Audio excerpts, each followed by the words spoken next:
anarchism kasi ano talaga siya, parang malawak na ano yan eh. Isang salita lang pero ang daming nilalaman na ng mga ideya.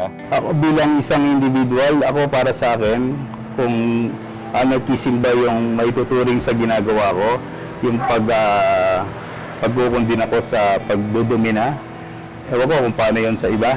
Para sa akin, kinukonsider ko yan na non-hierarchical na mga activities. Personal na tingin ko dun sa anarchismo, ano siya eh, una siguro political stand siya na para sa akin pag-reject sa estado, sa gobyerno, sa iba pang mga hierarchies.